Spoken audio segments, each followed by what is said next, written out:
پاکستان کے لیے روز بروز بڑھتے موسمیاتی تبدیلی یعنی کلائمیٹ چینج کے درپیش چیلنج کا ایک ایسے وقت میں کہ جب پاکستان کا شمار موسمیاتی تبدیلی سے متاثر ہونے والے دنیا کے ٹاپ 10 ممالک میں ہو رہا ہے، اور کلائمیٹ چینج کے باعث اس سال پاکستان میں خشک سالی کی وجہ سے غذائی اجناس کی پیداوار میں 40% تک کی کمی کے خدشے کا بھی اظہار کیا جا رہا ہے۔ پاکستان اب IMF سمیت دنیا کے دیگر ممالک سے کلائمیٹ چینج فائنانسنگ کا مطالبہ کر رہا ہے۔ اس کے ساتھ ساتھ فضائی آلودگی، سالڈ ویسٹ مینجمنٹ اور تیزی سے بڑھتی آبادی کے مسائل موسمیاتی تبدیلی کے چیلنج کو مزید بڑا بنا رہے ہیں، جبکہ پاکستان ابھی تک 2022 میں موسمیاتی تبدیلی کے باعث آنے والے سیلاب کی جانی اور مالی نقصان سے پوری طرح ریکور بھی نہیں کر سکا، جو کہ $40 ارب کا بتایا جاتا تھا اس وقت۔ پاکستان کے لیے اب کلائمیٹ چینج سے نمٹنے کے کیا آپشنز ہیں اور اس حوالے سے کیا لائے عمل اپنانا چاہیے ہمیں، اس پر بات کرنے کے لیے ہمارے ساتھ موجود ہیں climate change expert doctor Imran Khalid صاحب۔ السلام علیکم ڈاکٹر صاحب۔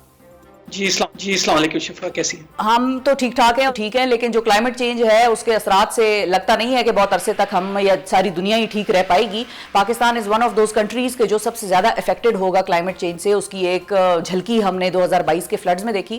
ڈاکٹر صاحب، آپ سے میں چاہوں گی کہ آپ ناظرین کو بتائیے کہ اس وقت پاکستان کے انڈیکیٹرز کیا بتاتے ہیں، کتنی سنگینی ہے اس مسئلے میں جو آ گئی ہے پاکستان کے لیے خاص طور پر؟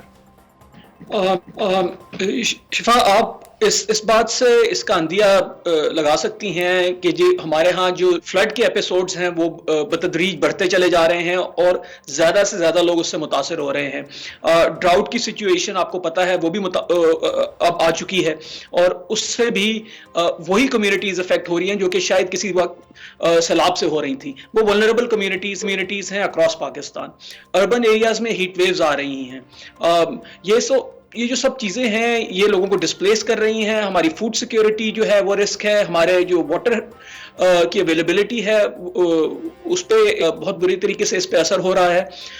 اس وقت جو ہمیں کام کرنا ہے وہ یہ کہ ایک لانگ ٹرم اسٹریٹجی کی ضرورت ہے جس کے تحت ہم لوگ کلیکٹیولی اس ایشو کو ایڈریس کر پائیں، کیونکہ جو سائنٹیفک ایویڈنس ہے وہ بالکل بہت زیادہ اسٹرانگ ہے کہ کلائمیٹ چینج ابھی آ چکا ہے، ہم پہ امپیکٹ کر رہا ہے، اور آنے والے دنوں، آنے والے سالوں میں یہ بتدریج بڑھتا چلا جائے گا۔ تو ڈاکٹر صاحب اس کے لیے کرنے زیادہ اسٹرانگ ہو جائیں گی۔ تو ڈاکٹر صاحب اس کے لیے اب ہمیں کرنے کی کیا ضرورت ہے؟ کیونکہ پاکستان میں میں پچھلے دن دیکھ رہی تھی کہ پاکستان میں شاید ہم میڈیا پر تو بات کر لیں گے، ایک دن ہو جائے گی، ایک ہفتے کے لیے ہو جائے گی، مسلسل نہیں ہو سکتی ہے۔ ظاہر ہے اس کے لیے ایک وائڈر کنسنسس اور وائڈر انڈرسٹینڈنگ اویئرنیس ڈیولپ کرنے کی ضرورت ہے۔ پاکستان میں یونیورسٹیز یا کالجز میں ریسرچ نہیں ہو رہی ہے، اس حوالے سے کوئی ڈگریز نہیں آفر کی جا رہی۔ دنیا کہاں پہنچ گئی اور ہم کیا پڑھا رہے ہیں لوگوں کو، اور ان کو بطور ملک پالیسی سازی میں کیا کرنے کی ضرورت ہے؟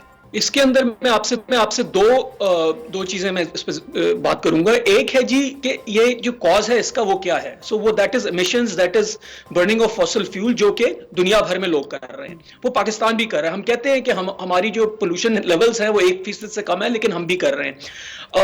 1% جو 2% سے کم امیشنز کرنے والے ممالک کو اگر ہم لوگ ان کو جمع کریں تو ان کی کلیکٹیو امیشنز جو ہیں پوری دنیا میں وہ 35% کے برابر ہوتی ہیں۔ یعنی کہ امریکہ کو بھی اس میں کمی لے کے آنی ہے جو کہ 25% کر رہا ہے، اور باقی وہ ممالک جو کہ صرف 1% امیشنز کر رہے ہیں ان کو بھی کرنا ہے۔ تو اس پہ ہمیں پلانٹ سے ہٹنا پڑے گا۔ اب آپ کو پتا ہے سی پیک کے تحت ہم نے کتنے کول پاور پلانٹس لگائے، جبکہ ہم سولر کی طرف جا سکتے تھے۔ حالانکہ چائنا اپنے ملک میں سولر کی طرف چلا گیا ہے، انہوں نے اپنے ملک میں جو اسماگ اور فاگ وغیرہ کو کاؤنٹر کرنے کے لیے کول پاور سے وہ تو نکل رہے تھے۔ بالکل، اور وہ سب سے بہت زیادہ ایڈوانس طریقے سے کر رہے ہیں۔ تو وہ جو ڈیمانڈ ہے وہ ہم نے ان سے نہیں کی، وہ ہم لوگ we are looking backwards instead of looking forward. So that is number 1۔ Secondly جو بات ہوتی ہے وہ ایڈیپٹیشن کی ہوتی ہے کہ کس طریقے سے نپٹا جائے اس صورتحال سے جو کہ اس وقت ہمیں درپیش ہے۔ اس میں جو سب سے امپورٹنٹ چیز ہے وہ ایڈیپٹیشن پلانز کی ہے۔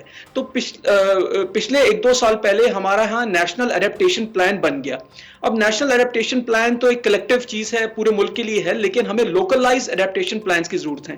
اچھا ڈاکٹر صاحب، یہ بھی بتائیے کہ پانی کے حوالے سے، بارشوں کے نہ ہونے کے حوالے سے سردیاں تقریباً ختم ہو گئی ہیں، گرمیاں آنے لگ گئے اور بارشیں ابھی تک نہیں ہوئی ہیں، اس طرح کی سنو فال جو کہ لوگ مری جایا کرتے تھے دیکھنے وہ بھی نہیں ہوئی ہے اس مرتبہ۔ یہ بھی بڑی ایک سیریس کنسرن ہے، اس کو آپ کیسے دیکھ رہے ہیں؟ جی بالکل، تو ڈراؤٹس تو پاکستان میں ویسے بھی آتے رہے ہیں، ڈراؤٹس کا آنا کوئی اتنی حیرانگی کی بات نہیں ہے، but what is happening due to climate changes کہ یہ انٹینسیفائی کر رہے ہیں۔ اور جو ان کو فورکاسٹ کرنا ہمارے لیے بہت زیادہ مشکل ہو گیا ہے. تو اس کے لیے جو پریپریشنز ہیں ہمیں آن دا گراؤنڈ وہ ہمیں کرنی پڑیں گی. بالکل صحیح ہے جی. بہت شکریہ ادا کریں گے ڈاکٹر عمران خالد صاحب ہمارے ساتھ موجود تھے. کلائمیٹ پر اور سچویشن بہت بہتر نہیں لگ رہی ہے کلائمیٹ چینج کے حوالے سے پاکستان کے لیے بھی اور دنیا کے لیے بھی, لیکن ظاہر ہے پاکستان ان ممالک میں ہے جو کہ اس کلائمیٹ چینج سے, گلوبل وارمنگ سے سب سے زیادہ امپیکٹ ہونے والی کنٹریز میں کی لسٹ میں ٹاپ 10 میں آتا ہے. تو یہ ہمیں دیکھنا ہے کہ ہمارے پالیسی ساز, ہمارا میڈیا, ہماری یونیورسٹیز, اکیڈیمیا, یہ سارے لوگ کچھ کر رہے ہیں اس حوالے سے یا کچھ نہیں کر رہے ہیں. ہمیں چاہیے کہ اسکالرشپس نکالیں, خاص طور پہ کلائمیٹ چینج پڑھانے والی کچھ یونیورسٹیز کو شامل کرے حکومت کو چاہیے, اور اس کو ڈگریز کو لوگوں کے لیے, اسٹوڈنٹس کے لیے فری کر دیں تاکہ لوگوں کو انکریجمنٹ ملے, لوگ اس سائٹ پر آئیں, پڑھیں, اور پھر ظاہر ہے ورڈ آف ماؤتھ بھی پھیلے گا. پھر آنے والے وقتوں میں آپ بے شک فی چارج کرنا شروع کر دیں, لیکن کم از کم گورنمنٹ یونیورسٹیز میں جہاں پر فیسیں بہت کم ہیں وہاں پر تو اس قسم کے کورسز کو متعارف کروائیے. خدارہ کلائمیٹ چینج کے حوالے سے سوچیے. پاکستان اس وقت دنیا کے ان ممالک میں ہے جو ٹاپ 10 کنٹریز میں شمار ہوتا ہے کلائمیٹ چینج کے امپیکٹ کے حوالے سے. اور یہ ذہن میں رکھیے کہ برف باریاں دنیا میں نہیں ہوئی ہیں تو پاکستان میں بھی نہیں ہوئی ہے, اور بارش بھی ہمارے یہاں اس وقت اس سیزن کی کوئی نہیں ہوئی ہے. تو اسی کے ساتھ ناظرین آج کے پروگرام سے مجھے دیجیے اجازت. اپنا بہت خیال رکھیے. اللہ حافظ.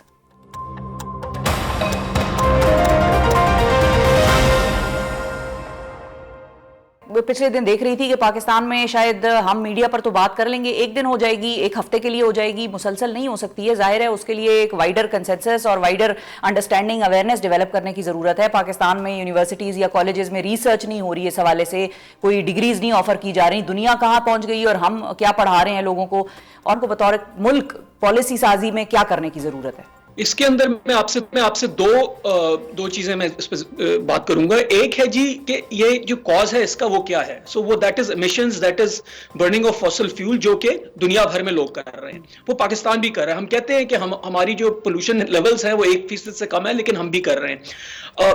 1% جو 2% سے کم ایمیشنز کرنے والے ممالک کو اگر ہم لوگ ان کو جمع کریں تو ان کی کلیکٹیو ایمیشنز جو ہیں پوری دنیا میں وہ 35% کے برابر ہوتی ہیں. پچھلے دن دیکھ رہی تھی کہ پاکستان میں شاید ہم میڈیا پر تو بات کر لیں گے, ایک دن ہو جائے گی, ایک ہفتے کے لیے ہو جائے گی, مسلسل نہیں ہو سکتی ہے. ظاہر ہے اس کے لیے ایک وائڈر کنسنسس اور وائڈر انڈرسٹینڈنگ, اویئرنیس ڈیولپ کرنے کی ضرورت ہے. پاکستان میں یونیورسٹیز یا کالجز میں ریسرچ نہیں ہو رہی ہے اس حوالے سے, کوئی ڈگریز نہیں آفر کی جا رہی. دنیا کہاں پہنچ گئی اور ہم کیا پڑھا رہے ہیں لوگوں کو, اور ان کو بطور ملک پالیسی سازی میں کیا کرنے کی ضرورت ہے.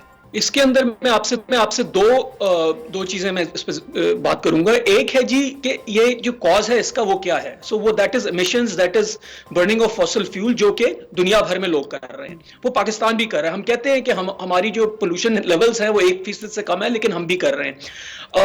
1% جو 2% سے کم ایمیشنز کرنے والے ممالک کو اگر ہم لوگ ان کو جمع کریں تو ان کی کلیکٹیو ایمیشنز جو ہیں پوری دنیا میں وہ 35% کے برابر ہوتی ہیں.